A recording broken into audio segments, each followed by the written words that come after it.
আসসালামু আলাইকুম। Mister and Mrs খান চ্যানেলের পক্ষ থেকে, মিস্টার খানের পক্ষ থেকে স্পেশালি সবাইকে শুভেচ্ছা।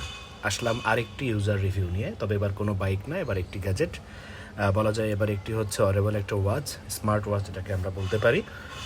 এই ওয়াচটির ইউজার রিভিউ আমি দিব। আমি কয়েকদিন হলো এটা কিনেছি এবং কেনার আগের কিছু অভিজ্ঞতা, হিস্ট্রি, কেন আমি এই বাজেটে এই ওয়াচটি কেন আমি সিলেক্ট করলাম, ওয়াচটি কেনার পরে আমার অভিজ্ঞতা কেমন, ভালো না খারাপ, ওয়াচটি কাদের জন্য না, কাদের হাতে মানাবে, বা এই ওয়াচটির সীমাবদ্ধতা কী কী রয়েছে এবং অ্যাডভান্টেজ কী কী আছে, সব কিছু নিয়ে একটা আলোচনা করার চেষ্টা করব। তার আগে সবার আগে একটু দেখাবো যে ওয়াচটির মডেল এবং বক্স বা কী কী আছে সেটা একটু দেখাই। প্রথমে হচ্ছে এটা হচ্ছে কসপেট, একটা brand, China brand basically, but এটা পুরো ইউরোপ সহ বিভিন্ন দেশে বেশ প্রচারিত আছে। কারণ আমি যখন রিভিউ দেখেছি, আমি দেখেছি ডিফারেন্ট কাইন্ডস অফ কান্ট্রির বিভিন্ন ভাষায় এর আমি রিভিউগুলো দেখেছি। সেক্ষেত্রে আমি বলতে পারছি যে শুধুমাত্র চায়নার এমন কিছু ব্র্যান্ড আছে যেগুলো আমাদের বাংলাদেশ, ইন্ডিয়ান মার্কেটেই শুধু চলে, আর কোথাও না। নট লাইক দ্যাট, এটা সেরকম কোনো প্রোডাক্ট না। কসপেট ট্যাঙ্ক 2। আচ্ছা, এটা হচ্ছে মোটামুটি ডিজাইনড ইন ইউএসএ, দেখতে পাচ্ছেন। বক্সটা একটু দেখাই, কি আছে না আছে সেগুলো একটু পরে আলোচনা করব। এখানে ঘড়িটা একটু দেখাই আমি। এটা হচ্ছে মোটামুটি আমাদের যে ওয়াচটার ওয়েট বা এটা কেমন, কীরকম, কি ভালো খারাপ, এগুলার সব কিছু নিয়েই আমি একটু আলোচনা করার চেষ্টা করব। তার আগে একটু বক্সটা একটু খুলে দেখাই। আচ্ছা, তো বক্সটার ভেতরে যে ব্যাপারগুলো আছে আমার কাছে বেশ ভালো লেগেছে।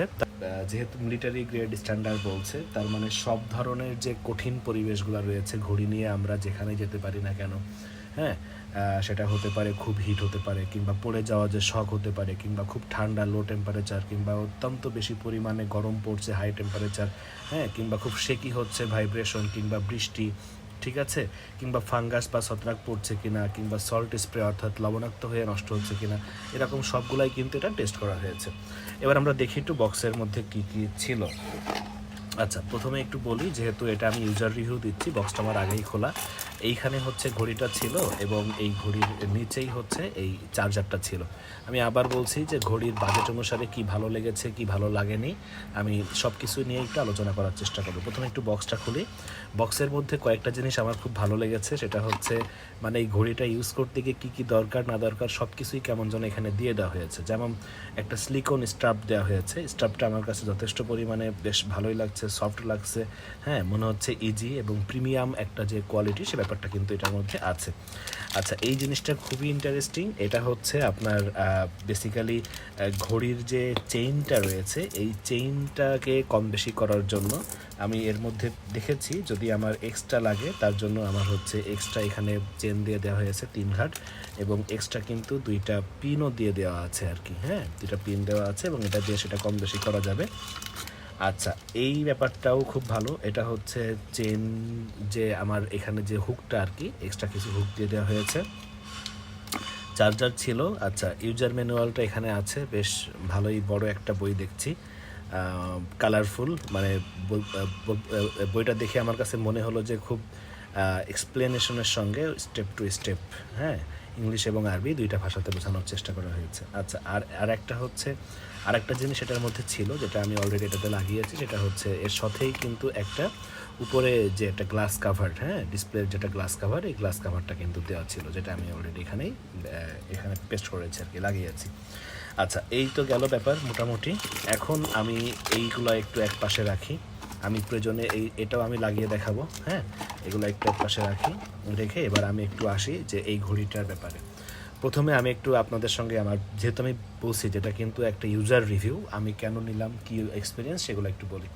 প্রথমত আমি হচ্ছে অ্যাপল ওয়াচ ইউজার। আমি অ্যাপল ওয়াচ 7টা ইউজ করি অ্যাপলের সাথে, আইফোনের সাথে। কিন্তু ফ্যাক্টটা হচ্ছে আইফোনটার আমি রেগুলার ইউজার না, আমি রেগুলার কথা বলার জন্য লাইক সেকেন্ডারি ফোন হিসেবে আমি একটা অ্যান্ড্রয়েড ফোন ব্যবহার করছি। তো অ্যান্ড্রয়েড ফোনের জন্য আমি যেহেতু স্যামসাং ফোন ইউজ করি, স্যামসাংয়ের এর আগে আমার গ্যালাক্সি ওয়াচ ছিল, যেটাকে আমি এক্সচেঞ্জে দিয়ে আমি আসলে অ্যাপল ওয়াচটা নিয়েছিলাম। কিন্তু যেহেতু মাঝে মাঝে আমি বাইকও রাইড করি, আবার আমার কর্মস্থলে অফিসেও থাকতে হয়, আমি খেয়াল করছিলাম যে আসলে আমার নিয়মিত কথাবার্তা বলা হয় যে অ্যান্ড্রয়েড দিয়ে, সেটার কোনো নোটিফিকেশন আমার কাছে আসছে না, বা সেটা আইফোনের অ্যাপল ওয়াচটা আমার খুব বেশি হেল্প করছে না। তখন আমার মনে হলো যে ওটা মাঝে মাঝে লাগে, ওটা থাকুক, রেগুলার ইউজের জন্য, রাফ ইউজের জন্য আমি একটা অ্যান্ড্রয়েডের একটা ফোন আমি নিতে পারি কিনা রেগুলার বা রাফ ইউজের জন্য। আমি এরকম একটা ধারণা নিয়ে মোটামুটি আমার বাজেট ছিল 7 থেকে 10 হাজার, মানে হাইয়েস্ট গেলেও 10 হাজার, আবার আমি 5, 6, 7 মানে 5 ঠিক না, 7 হাজারের মধ্যে একটা ওয়াচ খুঁজছিলাম। তো খুঁজতে খুঁজতে আমার প্রথমেই যেটা হলো সেটা হচ্ছে অ্যামাসফিটের একটা ওয়াচ পেলাম আমি, পপ 3R এবং পপ 3S। এটা হচ্ছে আরটা হচ্ছে কাইন্ড অফ এরকম গোলাকার সার্কেল, এসটা হচ্ছে একটু এরকম রাউন্ড শেপ আর কি। হ্যাঁ, তো আমার যেহেতু অ্যাপল ওয়াচটা রাউন্ড শেপ, সেজন্য আমি ওটা না দেখে আমি হচ্ছে সার্কেল শেপের একটা ওয়াচ আমি খুঁজছিলাম। তো সার্কেল শেপের ওয়াচ খুঁজতে গিয়ে আমার ফিট পপ 3Rটা আমার কাছে বেশ ভালোই লাগছিল, সেটা আমি সিলেক্ট করলাম। সিলেক্ট করার পরে কিন্তু যেটা হলো সেটা হচ্ছে দামও কিন্তু মোটামুটি কম, মানে 5, হ্যাঁ, মাত্র 5,000 বা 5,200 এরকম, কিন্তু মানে খুব বেশি যে হাইফাই দাম তা কিন্তু না। তো কিন্তু সেটা নিতে গিয়ে আমার কাছে মনে হলো যে এটার অনেক ধরনের, এটা খুব বেসিক একটা ওয়াচ, মানে অনেক ধরনের অপশন, অনেক ধরনের ব্যাপার স্যাপার রয়েছে যেটা আমার এই ওয়াচটাতে আমি পাবো না। হ্যাঁ, এরকম আমার কাছে মনে হলো আর কি। তো এই সব কিছু দেখতে গিয়ে যেটা আমার কাছে মনে হলো যে না, ওটা থাকুক। আচ্ছা, এরপরে আমি আরও কিছু ওয়াচ পেলাম, সেটা হচ্ছে কিসলেক্টের কিছু ওয়াচ পেলাম আমি। কিসলেক্টের বিভিন্ন ধরনের ওয়াচ রয়েছে। আমি কিসলেক্টের ওয়াচের আগেও আমি কিনেছি, আমার বাবাকে একটা গিফট করেছিলাম। আমার কাছে কিসলেক্ট মানে চায়না চায়না একটা ভাব, যে একটা ব্যাপারটা মানে 6,000, আমি যখন 5-এর নিচে বাজেট করছি তখন আমি চায়না চায়না একটা ফ্যাক্ট থাকলে কোনো ফ্যাক্ট না, কিন্তু যখন আমি 7, 8 বা 10 পর্যন্ত বাজেট করছি তখন অবশ্যই আমি একটা প্রিমিয়াম লুকিং, একটা ব্র্যান্ড ভ্যালু টাইপের আছে এরকম একটা আমি ওয়াচ কিন্তু আশা করতেই পারি। তো তখন এসে আমি এই কসপেক্টটার সাথে, আমি ইউটিউবে অনেক ভিডিও দেখলাম মোটামুটি, যে কসপেক্টের সঙ্গে পরিচিত হলাম। এখন আমি আসি আরেকটা কথায়, খুব ইম্পর্টেন্ট কথা, সেটা হচ্ছে বর্তমানে আমি কিন্তু এখন হচ্ছে 2024 সালের জুলাই মাস চলছে, এই সময় এসে আমি কেন কসপেক্ট ট্যাঙ্ক 2 নিলাম, মানে এখন কিন্তু কসপেক্ট ট্যাঙ্ক 3 বেরিয়েছে, ট্যাঙ্ক 3 আলট্রা বেরিয়েছে, কেন এটা আমি নিলাম? তো আমি আসলে ফেসবুকে বিভিন্ন গ্রুপের মাধ্যমে একটু রিভিউ খোঁজার চেষ্টা করছিলাম যে কসপেক্ট কেমন হবে, আমি তেমন কোনো উত্তর পাচ্ছিলাম না। হ্যাঁ, পরে আমার সিদ্ধান্ত নিলাম যে কসপেক্ট 3 ultra, T3R, tank T3 ultra, এই মডেলটা আমি নিব। তো সেটার জন্য আমি ওয়েট করছিলাম, ওয়েট করতে করতে যেটা হলো সেটা হচ্ছে মোশন ভিউ যারা এটা ইম্পোর্ট করে বা অ্যাপল গ্যাজেট, তারা জানালো যে 2-3 মাস সময় লাগতে পারে। তো এর মধ্যে আমি একটা গ্রুপে কোনো একটা পোস্ট দেখলাম যে সেও এই ঘড়িটা কিনতে চাচ্ছে এবং কোনটা কিনলে ভালো হয় সেই জিনিসটা সে একটু বোঝানোর, সে একটু মানে ইউজার রিভিউটা চেয়েছে আর কি, যে ট্যাঙ্ক 2 না ট্যাঙ্ক 2 স্পেশাল এডিশন না ট্যাঙ্ক 3। তো সেখানে একজন ট্যাঙ্ক 2 ইউজ করেন, তিনি খুব সুন্দর একটা এক্সপ্লেনেশন করেছেন, আমার এত ভালো লেগেছে এক্সপ্লেনেশনটা। তিনি ওখানে লিখেছেন যে যদি আপনি স্পোর্টসি লুক চান, আপনি যদি সবসময় এরকম একটা ড্রেস আপ করেন যেটা সবসময় স্পোর্টসি টাইপের, তাহলে আপনার জন্য ট্যাঙ্ক 3 বা ট্যাঙ্ক 3 আলট্রা বেস্ট।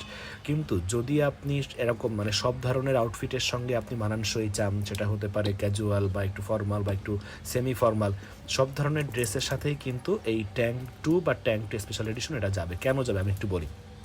আপনারা একটু খেয়াল করেন, এই ট্যাঙ্ক 2টা যখন আমি হাতে নিয়েছি তখন আমার চারপাশ থেকে কিন্তু একটা রাউন্ড টাইপের একটা শেপ আছে, বুঝতে পেরেছেন? আপনারা ট্যাঙ্ক 3 যখন একটু জুম করে দেখতে পারবেন তখন দেখবেন যে এই জায়গাগুলোতে না একটু শেপ আছে আলাদা, ডিফারেন্ট শেপ, যেটা খুব স্পোর্টসি লুক দেয়। সো এটা আসলে আমার পাঞ্জাবির সাথে বা একটা ফর্মাল বা সেমি ফর্মালের সাথে কিন্তু পরলে কেমন যেন মনে হবে যে ওয়াচটা আমি জোর করে হাতে দিয়েছি। যদিও বা ওখানে বেশ কিছু অপশন রয়েছে, এটার থেকে বেশ কিছু আপডেট রয়েছে, কিন্তু আসলে ঘড়ির তো, স্মার্ট ওয়াচগুলোর তো বেসিক জিনিসগুলো যেগুলো, যে আমার দেখা যাচ্ছে কিছু দৈনন্দিন যে অ্যাক্টিভিটিসগুলো আমরা করি, লাইক ওয়াকিং, হ্যাঁ, জাম্পিং বা সাইকেলিং, এইগুলাই তো আমাদের মেইনলি কাউন্ট করে, তাই না? তারপরে একটা স্মার্ট ওয়াচের আর আর আর অন্যান্য যে বিষয়গুলো আছে, আমি কিন্তু এইগুলোতে এখন আলোচনায় আসি না, আমি আসবো, যেটা ডিসপ্লে কি বা এভরিথিং সব কিছু কি, আমি একটু জাস্ট যেহেতু আমি একজন ইউজার, আমি বারবারই বলছি, ইউজার এক্সপিরিয়েন্স থেকে কিন্তু আমি গত 1-2 মাস ধরে কিন্তু আমি এটা নিয়ে বেশ ঘাটাঘাটি করছি যে আমি কী ওয়াচ নিতে পারি, সেই জায়গা থেকে কিন্তু আমি কথাটা বলছি আর কি। হ্যাঁ, তো তখন আমার কাছে সিদ্ধান্ত হলো যে না, ঠিক আছে, তাহলে আমি কসপেক্ট স্পেশাল এডিশন 2টাই নিব আমি, এবং তার এই কথাটা কিন্তু আমার খুব ভালো লেগেছিল। এখন কথা হচ্ছে কেন আমি স্পেশাল এডিশন নিলাম, তার কারণ হচ্ছে এটার সঙ্গে যে বেল্টটা আমি পেয়েছি, এই বেল্টটা মানে নর্মালি একটা স্মার্ট ওয়াচ এবং এই ধরনের বেল্টের সাথে আমি ইচ্ছা করলে এটাও চেঞ্জ করতে পারছি, এবং বেল্টগুলো কিন্তু চেঞ্জ করা খুবই ইজি। হ্যাঁ, দেখতেই পাচ্ছেন, এটা কিন্তু চেঞ্জ করা যথেষ্ট পরিমাণে ইজি আর কি। আচ্ছা, সেটা আমি দেখাবো পরে। এখন আসি, আমি অনেক কথা বলে ফেললাম, এখন ভিডিও অনেক লম্বা হয়ে যাবে। এখন আমি আসি যে ঘড়িটার মধ্যে কি আছে না আছে সেগুলো একটু সংক্ষেপে বলি।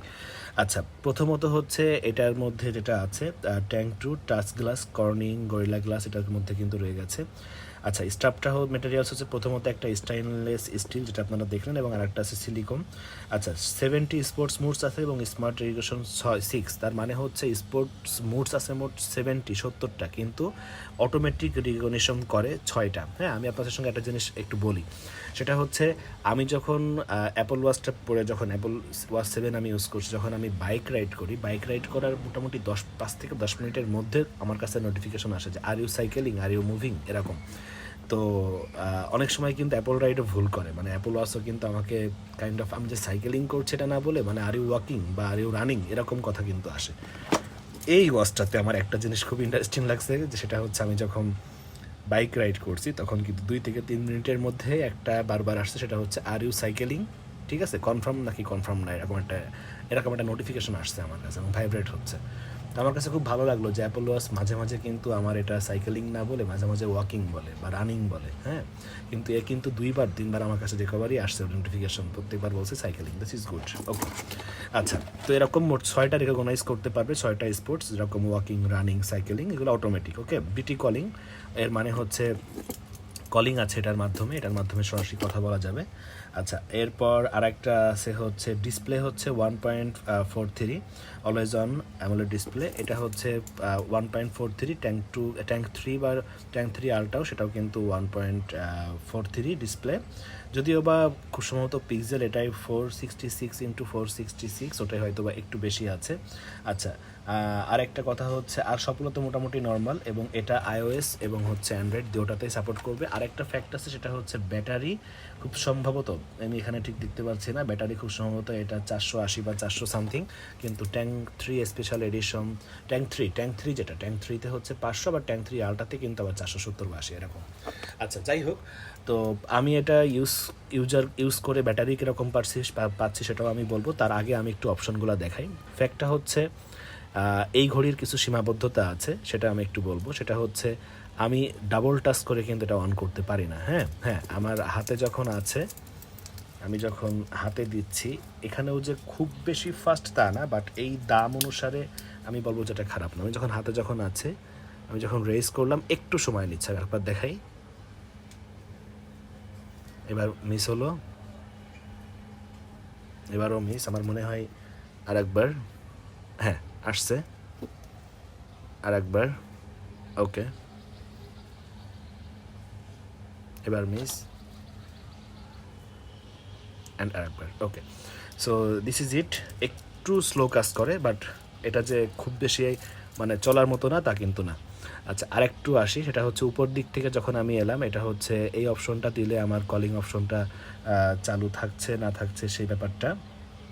এটা হচ্ছে হ্যান্ড রেজ করলে আমার ডিসপ্লে আসবে কি না আসবে সে ব্যাপারটা।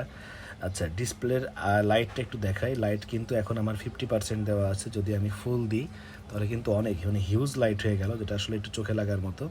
তো আমি একটু 50%এই রাখি, মানে 50% দিয়ে আমার মনে হচ্ছে যে বেশ ভালোভাবেই এটা রান করা যাচ্ছে। আচ্ছা, তারপরে এখানে আরও কিছু সেটিং রয়েছে, যেরকম ভাইব্রেশন, লক একটা মুড আছে, হ্যাঁ লকের একটা মুড রয়েছে। আচ্ছা, এরপরে আসি, সেটা হচ্ছে এইটার স্পোর্টস বাটন, যেটা আর কি লেখা, স্পোর্টস বাটনে দিলে আমরা এখানে দেখতে পাচ্ছি অনেক ধরনের স্পোর্টস রয়েছে। নর্মালি যে ধরনের খেলাগুলো আমরা টুকটাক করে থাকি, ফুটবল, বেসবল, ভলিবল, ক্রিকেট, হ্যাঁ, hockey, spinning, yoga, sits up, ঠিক আছে, বা অন্য ধরনের যে জাম্পিং জ্যাক, বা অন্য ধরনের যে আমরা নর্মাল যে ফিটনেস যে পার্টগুলো রয়েছে, হ্যাঁ, সবগুলাই মোটামুটি এখানে আছে টুকটাক, যেগুলো কমন আমরা করে থাকি। আচ্ছা, এরপরে আমরা একটু এই পাশে আসি, একটু ওয়েবসাইটে। এখানে একটা মজার বিষয় হচ্ছে, এখানে এই শেপটা কিন্তু কয়েকভাবে আনা যায়। হ্যাঁ, মানে কয়েকভাবে বলতে, আমি যখন, আচ্ছা আরেকবার দেখাই, পাওয়ারে দিলাম, এইখানে কিন্তু থিম সিলেক্ট করা যায়। হ্যাঁ, থিম মানে এই যে এটা, এই বাটনটা হচ্ছে থিম। এখন আমার রাউন্ড থিম, আরেকটা রাউন্ড থিম, আমি এখন এই থিমটা দিলাম, যেটা আমার লিস্ট আকারে আসবে। তো এই যে এখন লিস্ট আকারে এসছে, কল, তারপরে ডায়াল, এখান থেকে ডায়াল করা যাবে। বেশ টাচ কিন্তু খুবই সুন্দর, খুবই স্মুথ। তারপরে হচ্ছে এটা গেল। আচ্ছা, তারপর আসি সেটিংয়ে একটু যাই। আচ্ছা, মিউজিকের একটা ফ্যাক্ট আছে, মিউজিকের একটা সেট, আমার কাছে কিন্তু একটা নোটিফিকেশান আসলো, আপনারা দেখলেন মেসেঞ্জারের। ওকে, মিউজিকের একটা ফ্যাক্ট আছে, মিউজিকটা, আচ্ছা মিউজিকটা একটু দেখাই। এই যে মিউজিকটা একদম কাছেও রাখা যায়, সেগুলোও দেখাচ্ছি। এখান থেকে অন করা যাবে, যেহেতু এখানে আমার ফোন এখন অন করা নয়, লক করা, এই জন্য এখানে একটা ভাইব্রেট হচ্ছে, অন হচ্ছে না। বাট মজার বিষয় হচ্ছে এখানে একটা সেটিং রয়েছে, ইচ্ছা করলে মিউজিকটা আপনি ঘড়িতেও প্লে করতে পারবেন। হ্যাঁ, ঘড়িতেও কিন্তু মিউজিকটা প্লে করা যাবে। আচ্ছা, তারপর আরেকটা বিষয়, সেটা হচ্ছে ভয়েস অ্যাসিস্ট্যান্ট রয়েছে এটাতে। সেটিংয়ে আসি, অলওয়েজ অন ডিসপ্লেটা একটু দেখাই যে কীভাবে অলওয়েজ অন ডিসপ্লেটা অন করতে হবে, এবং সেখানে কিছু লিমিটেশন রয়েছে। ওকে, প্রথমে আসি ওয়াচ ফেস। এখানে কিন্তু অনেকগুলা ওয়াচ ফেস, এখানে মজার বেশ ভালোই লেগেছে আমার ওয়াচ ফেসগুলো। আরও প্রচুর ওয়াচ ফেস রয়েছে যেগুলা অ্যাপের মাধ্যমে, হ্যাঁ, অ্যাপের মাধ্যমে কসপেট ফিট নামে একটা অ্যাপ রয়েছে, যে অ্যাপের মাধ্যমে আর কি ওয়াচ ফেসগুলো আমরা এখানে ইনস্টল করতে পারবো। আচ্ছা, তারপরে অলওয়েজ অন ডিসপ্লেটা যদি আমি অন করি, তা আমি অন করলাম। আচ্ছা, ফেসেস মানে অলওয়েজ অন ডিসপ্লের জন্য জাস্ট 2টা ফেস আছে। এটা একটা লিমিটেশন আমার কাছে মনে হয়েছে, আইদার এই ম্যানুয়াল ওয়াচটা এবং এটা হচ্ছে ডিজিটাল। বাট আরেকটা যেটা আমার কাছে সব থেকে আরও বেশি লিমিটেশন মনে হয়, সেটা হচ্ছে অলওয়েজ অন ডিসপ্লেতে কিন্তু ব্রাইটনেসটা কিন্তু কমায় না। হ্যাঁ, তো ব্রাইটনেস যখন কমায় না, তখন আসলে অলওয়েজ অন ডিসপ্লেটা দেখতে মনে হয় যে জোর করে আমি ঘড়িটা অন করে রাখছি। তো আমি না এক পর্যায়ে মানে এটা আমার কাছে একটু লিমিটেশন মনে হয়েছে ঘড়িটার, যে অ্যাটলিস্ট অলওয়েজ অন ডিসপ্লেতে ঠিক আছে, 2টা দিয়েছে, ডিজাইনটাও খারাপ না। হ্যাঁ, মানে একটা ম্যানুয়াল ওয়াচ আছে, তারপরে হচ্ছে একটা, কিন্তু তারপরেও মানে আমার এই শুধুমাত্র অতিরিক্ত লাইটের কারণে আমার এটা হচ্ছে অফ রাখতে বাধ্য হয়েছি। থিম বলতে যেটা আমি দেখিয়েছিলাম, ওই যে প্রথমে যে অ্যাপগুলো আসছিল, এটা কখনো সার্কেল করে আসে, কখনো এরকম লিস্ট করে আসে, এটাই বলা হয়েছে থিম। আচ্ছা, তারপর সাউন্ড অ্যান্ড রাইস টু এক সব কিছুই গেল মোটামুটি, আর নর্মাল যে ওয়াচগুলোতে যা থাকে। আচ্ছা, টুল বক্সের মধ্যে কয়েকটা স্টপওয়াচ রয়েছে, timer, flash light, fine phone, remote camera, calculator. Remote ক্যামেরায় কিন্তু একটা ব্যাপার, সেটা হচ্ছে এখানে ছবি দেখা যাবে না, বাট এখান থেকে ক্লিক করে জাস্ট শট নেওয়া যাবে আর কি। ক্যালকুলেটর রয়েছে। ডিসপ্লেটা কিন্তু যথেষ্ট বড়, মানে ডায়াল প্যাড কিংবা ক্যালকুলেটর ইউজ করে আমার কাছে বেশ ভালোই লেগেছে আর কি। আচ্ছা, আরেকটা বিষয় হচ্ছে, সেটা হচ্ছে আমি যখন এই যে সাইডে আমি প্রথমে মিউজিক রেখেছি, তারপরে ওয়েদার রেখেছি, হ্যাঁ, তারপরে ডেইলি ওয়ার্কআউট রেখেছি, বা ব্লাড প্রেশার বা মেজারিং এগুলো রেখেছি, সেগুলো কিন্তু মোটামুটি আপনার এখান থেকে কিন্তু সার্কেলিং, মানে কোনটা আমি আগে রাখতে যাচ্ছি কোনটা পরে, এটা কিন্তু ম্যানুয়ালি এটা সেট করা যায় আর কি। আচ্ছা, আরেকটা বিষয়, সেটা হচ্ছে এটার আপডেট, মানে এটা যে আপডেটগুলো দেই, মানে আমার সাইকেলিং বলেন, ব্লাড প্রেশার বলেন, বা অক্সিজেন লেভেল বলেন, সেগুলো কিন্তু যথেষ্ট পরিমাণে অ্যাকিউরেট। এটা আমি নিজেও চেক করেছি, এবং আপনারা ইউটিউবে আরও অনেক ধরনের ভিডিও রয়েছে, সেখান থেকে আপনারা চেক করতে পারবেন। তো আমি আসলে ইউজার রিভিউ দিচ্ছি, সে কারণে। আচ্ছা, একটু চার্জার সম্পর্কে বলি, এটার চার্জারটা এবং আরও বাদবাকি সম্পর্কে বলি। চার্জার হচ্ছে এটা, চার্জারটা আমার কাছে খুব বেশি প্রিমিয়াম মনে হয় নাই, তারপরেও খারাপ না, মানে চার্জ দেওয়ার জন্য আর কি এটা খারাপ না। এখানে 2টা পিন রয়েছে, এই পিন বরাবরই আর কি বসাতে হবে, এটা দিলে মোটামুটি একটু ম্যাগনেটিক আছে, মোটামুটি কিন্তু লেগে যাচ্ছে। আচ্ছা, চার্জটা বেশ ফাস্ট হয়, দিস ইজ ভেরি ইন্টারেস্টিং, যে চার্জ কিন্তু খুবই ফাস্ট হয়। আমার মনে হয় 1 আওয়ারও হয়তো বা লাগবে না আপনার ঘড়িটা ফুল চার্জ হতে। এবং ডেইলি ইউজে আমি লাস্ট চার্জ করেছি হচ্ছে গতকাল সকালে, এখন আমার চার্জ আছে 82%। আমি কিন্তু বেশ ভালোই চালাচ্ছি, বেশ রাফটাফই চালাচ্ছি, আমি 82% রয়েছে। আজকে এই মুহূর্তে হচ্ছে দুপুর 1টা বাজে, তার মানে আমি বুঝতে পারছি যে আমি রাফটাফ চালিয়েও এটা মোটামুটি 4 দিন থেকে 5 দিন আমি এটা ইউজ করতে পারবো। This is good. মানে আমি যখন স্যামসাং ওয়াচ 4 চালিয়েছি, বা এই মুহূর্তে যখন আমি অ্যাপল ওয়াচ চালাচ্ছি, আমার না কম বেশি প্রত্যেক দিনই কিন্তু চার্জ দিতে হয়। তো এটা যে কম চার্জ দিতে হবে, এই জিনিসটা আমার কাছে মোটামুটি একটু ভালো লাগছে। মোটামুটি একটু ওয়েট আছে, একটা ওয়েট ওয়ালা ওয়াচ। অনেক সময় অনেকে বলে যে অনেকক্ষণ হাতে রাখতে কষ্ট হয়, বাট নট লাইক দ্যাট, আমার কাছে খারাপ লাগছে না। আচ্ছা, আরেকটা বিষয়, সেটা হচ্ছে যে আপনার হাত যদি একটু বেশ বড় সড়ো হয়, আপনার শরীর যদি একটু মানে একটু হেলদি টাইপের হন, আপনি যদি একটু উঁচু লম্বা হন, then this was is very much perfect for you. But যদি আপনি খুবই স্লিম হন, বা একটু দেখতে শুনতে একটু যদি মানে খুব বেশি হেলদি না হন, সেক্ষেত্রে আপনাকে কিন্তু বিচার করে নিতে হবে যে আপনার কোনো আউটফিটের সঙ্গে হয়তো এটা মানাতেও পারে, কোনো আউটফিটের সঙ্গে হয়তো মানাতেও পারে, নাও পারে। 2টা কালার রয়েছে, একটা হচ্ছে সিলভার, আর একটা এটাকে ব্ল্যাক বলছে, বাট আমার কাছে এটা আসলে কফি ডার্ক ব্ল্যাক টাইপের মনে হচ্ছে, আপনারা দেখতেই পাচ্ছেন, কিন্তু অ্যাকচুয়াল ব্ল্যাক না। আমি গিয়ে কিন্তু ব্ল্যাকটাই খুঁজছিলাম, দিস ইজ কল ব্ল্যাক। হ্যাঁ, এই যে এইখানে যে স্টাফটা দেখা যাচ্ছে, এটা কিন্তু ব্ল্যাক, বাট এটা আপনারা এখন পার্থক্যটা বুঝতে পারবেন, এটা কিন্তু অ্যাকচুয়াল ব্ল্যাক না, এটা হচ্ছে একটু ম্যাট কফি টাইপের। আমি যখন খুলেছি তখন আমি বারবার সব আলাকে বলছিলাম যে আপনি বোধহয় ভুল করে অন্যটা খুললেন। পরে আমাকে উনি বললেন যে না, এটাই হচ্ছে ব্ল্যাক, কারণ এখানে কিন্তু লেখা আছে যে কালার ব্ল্যাক স্পেশাল এডিশন। উনি আমার সামনেই কিন্তু এটা খুললেন আর কি। সো মোটামুটি এই, আরও কিছু ব্যাপার স্যাপার যদি আমি এড়িয়ে গিয়ে থাকি, আপনারা আমাকে হচ্ছে কমেন্টে জানাবেন। আমি ঘড়িটা কিনেছি বেশি দিন না, সো আমি এটা আরও কিছুদিন চালাই, 5-6 মাস 7-8 মাস, দেন এটার কালার কি ডিসকালার হচ্ছে না হচ্ছে সেগুলো সম্পর্কে বলতে পারবো। আরেকটা লিমিটেশন সম্পর্কে বলি, সেটা হচ্ছে এই যে স্টাইনলেস, এটা বলা হচ্ছে স্টাইনলেস, আমার মনে হচ্ছে কালারটাও থাকবে, বাট এটা মনে হচ্ছে একটু পাতলা টাইপের। হ্যাঁ, মানে এটা আরেকটু মানে নর্মাল প্রিমিয়াম কোয়ালিটির ওয়াচগুলোতে এটা যেরকম দেখেন, এটা কিন্তু খুব দ্রুত মুভ করছে। হ্যাঁ, যদি একটু মানে একটু যদি ভারী টাইপের, ভারী ঠিক আমি বলবো না, মানে একটা একটা ওয়েট থাকে আলাদা একটা, হ্যাঁ, প্রিমিয়াম কোয়ালিটির ওয়াচগুলোতে এটা সেই জায়গাটা একটু মিসিং আছে, আমার কাছে মনে হয়েছে একটু মিসিং আছে আর কি, এই আর কি। তো দ্যাটস ইট। আপনাদের কাছে কেমন লাগলো ভিডিওটি জানাবেন, এবং তার পাশাপাশি যদি আরও কোনো কিছু জানার থাকে বা কোনো বিষয়ে প্রশ্ন থাকে আপনারা অবশ্যই প্রশ্ন করবেন। আপাতত এই পর্যন্ত। এটা নিয়ে 5 থেকে 6 মাস ইউজ করার পরে আমি আরেকটা ভিডিও ইনশাল্লাহ বানাবো। ততদিন পর্যন্ত ভালো থাকবেন, সবাইকে ধন্যবাদ। থ্যাংক ইউ, আল্লাহ হাফিজ।